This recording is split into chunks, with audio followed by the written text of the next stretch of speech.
Hi, I'm Caitlin, and this is Book Chats, and welcome to Nonfiction November. I love nonfiction. I really enjoy reading it, and I read pretty widely in nonfiction, but I know it can be kind of daunting if you don't know exactly where to start or what to read, and there's a lot of nonfiction out there that's just not very good. All nonfiction is published because the idea behind it sounds interesting and compelling, but not everybody who writes nonfiction can write very well. And when you read enough nonfiction, you really start to notice the difference between people who are great nonfiction writers and people who have a cool concept, but aren't the right person to tell that story. So I wanted to do this series of videos to hopefully give you guys a look at where to start if you wanted to read nonfiction in specific subgenres. Each of these videos is going to cover a couple things. I'm going to talk about kind of beginner or intro level books. So those are the ones that if you've never read in this subgenre of nonfiction before, I recommend you start with because I think that they're really accessible, that they really can whet your appetite, and that they're still really valuable and interesting reads. Then I'm going to try to cover a couple intermediate books. So maybe you've read kind of the intro level stuff already and you think you want to read more in the genre, but you're not ready to really like dedicate yourself to the heftiest tomes yet. That's where the intermediate level comes in. And then I'm going to recommend a couple advanced texts. And the advanced level are for those people who've pretty much read everything already, who are just like, I read every kind of common popular book in this subgenre already. Where do I go if I really am dedicated and I want to read the really hard or long or difficult or tricky things, but I still want it to be a valuable read? This is my video for science nonfiction books. There's a distinct video for medical nonfiction books, but sometimes those books will overlap here, and there's a book that appears on this list that will appear on a different list later. So sometimes nonfiction doesn't fit nice and neatly into a little box. If you watch all of my videos, you'll see a little repeats and recommendations, and it's mostly because those are books I just really love and they really genuinely fit in multiple categories. If that really makes you sad, I'm sorry. Also, you can always feel free to hit me up personally for recommendations, although I definitely have a lot more on my to-read list than I have on my read list. All of that introduction away, I'm going to start with the kind of beginner level of science nonfiction, and I am going to recommend 3 works for that, and I think they are in different areas kind of science nonfiction. The first is a really general overview of a bunch of little like quirky parts of science you don't really think about in your everyday life, and that is Packing for Mars by Mary Roach. Mary Roach is definitely one of my favorite science nonfiction authors. She has a really poppy, fun tone to her work, so I think it's really accessible to just your average person trying to pick this up. But she also has these great footnotes that are really funny, and she writes about the weird, quirky parts of science that you wouldn't necessarily think of when you're thinking science.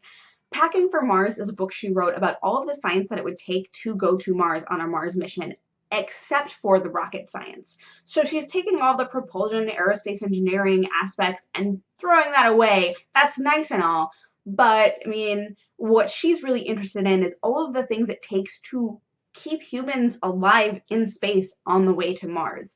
So I often recommend this to people as a place to start in Roach's work and as a great introduction to science writing, because each chapter is a completely different area of science because it's all about sustaining humans in space. So what do they eat? How do they bathe? What does peeing look like? If we were ever to really have a sci-fi world and we were to live on spaceships, would we actually be able to conceive children in space because gamma rays? I love Packing for Mars, and I think it's a great place to start if you want to start reading science nonfiction and you want something light and poppy and funny, and that each chapter really kind of can stand on its own, but together they tell this whole picture.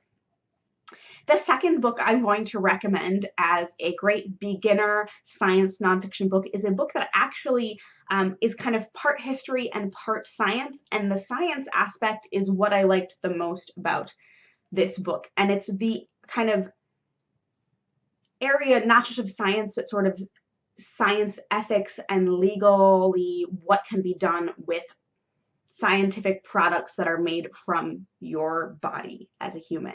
The book is The Immortal Life of Henrietta by Rebecca Skloot. It is about the woman whose cancer cells became HeLa, the first human cell line grown in petri dishes, and it's also about kind of the development over time of law and the laws around taking things that used to be part of a person's body and making it into a scientific product outside of their body. I personally just struggled with the historical aspect of it. I know a lot of people really like that side of it, but to me, I didn't really like the way it was told, and I struggled with it a lot. But I think that it can help make this book more accessible because it's not fully science. It's definitely written for a general audience, and it gives you an in to this character, this person, Henrietta Lacks, and her family, and that gives you an in to this other side of things that could be a little drier on its own, which is the legal aspects of biological products.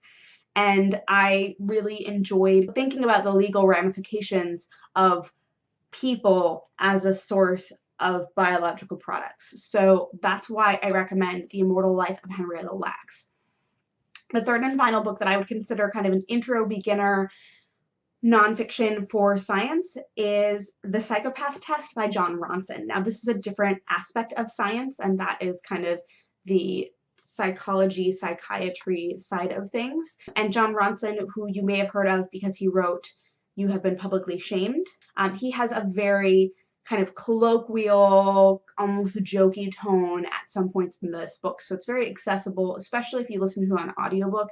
Side note, most, if not all, of the nonfiction books that I will recommend are great on audiobook, and I would maybe skip Packing for Mars on audiobook because it has those footnotes, but otherwise, 9 out of 10 times, if you can listen to the audiobook of nonfiction over reading the physical copy, I highly recommend the audiobook because it compels you through the book and you don't have to have that momentum yourself, because often the narrators are really great, and because honestly, it's my favorite genre to read on audiobook, nonfiction, which is not even a genre, it's like a whole category. But anyway, The Psychopath Test by Jon Ronson is a look at kind of development of psychology and this idea of psychopaths and how over time our perception of it has changed, and the way kind of that the DSM is organized and the way that we organize kind of the science around our psychologies and what it means and how dangerous it can be when we are just armchair diagnosing people.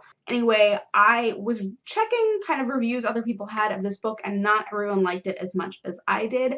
I think I was surprised by how much I liked it. I expected it to maybe be a little less compelling than it was, but as you listen further along, it does dig deeper into this idea of what does it mean to define psychopathy.